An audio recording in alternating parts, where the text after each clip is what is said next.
Last week, I covered Brown versus Texas, where the Supreme Court found a Fourth Amendment violation when officers arrested someone for failing to provide his name without another basis for the stop. This week's topic is Arizona versus Johnson, a 2009 case where the Supreme Court took a look at stop and frisk conditions and upheld officers' decision to conduct a frisk during a traffic stop. I'm Steve Cerbalic. I'm a panel attorney with As Cops.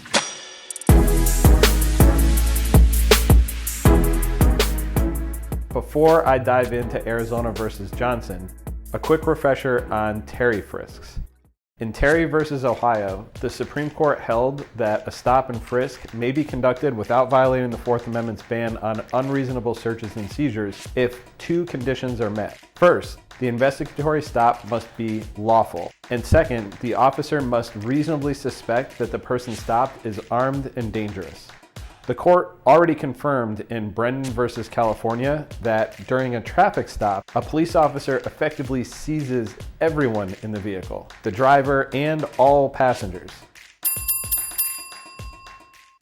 In Arizona versus Johnson, while patrolling a Tucson neighborhood associated with the Crips gang, police officers serving on a gang task force stopped the vehicle for an infraction that would warrant a citation. At the time of the stop, officers had no reason to suspect the car's occupants of criminal activity. One of the officers talked with Johnson, whose behavior and clothing caused the officer to question Johnson.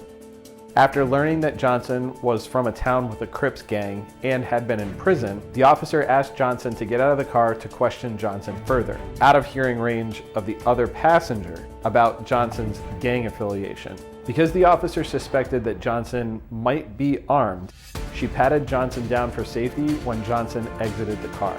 During this pat-down, the officer felt the butt of a gun.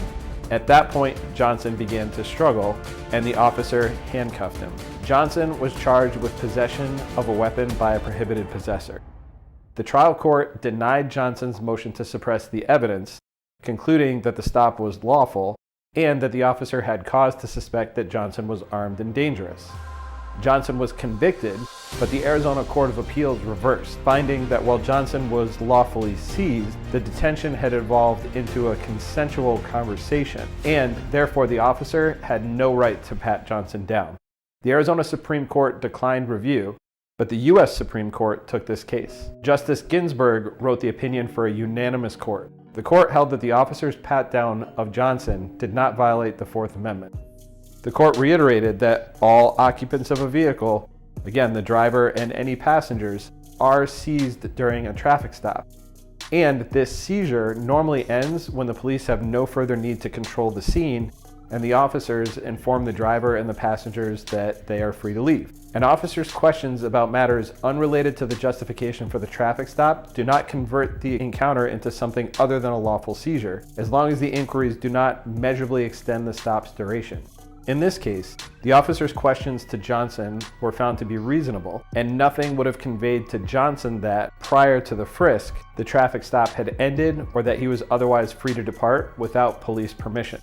The Supreme Court found that the officer was not required by the Fourth Amendment to give Johnson an opportunity to depart without first ensuring that, in letting him leave, the officer was not permitting a dangerous person to get behind her. So, to summarize, drivers and passengers must obey lawful orders given by police officers and are seized during traffic stops. If officers can articulate the factors involved in Terry frisks during a stop, the officer can pat down the driver and/or passengers, even if the pat-down occurs based on conversations that were unrelated to the reason for the traffic stop. If you have any questions or comments, please leave them in the comment section down below. Don't forget to like this video and subscribe and turn on notifications, as it really helps the channel grow. Be on the lookout for future videos. They come out every Sunday at 5:30 p.m. Arizona time. I'm Steve Cerbalic. Thanks for watching and stay safe out there.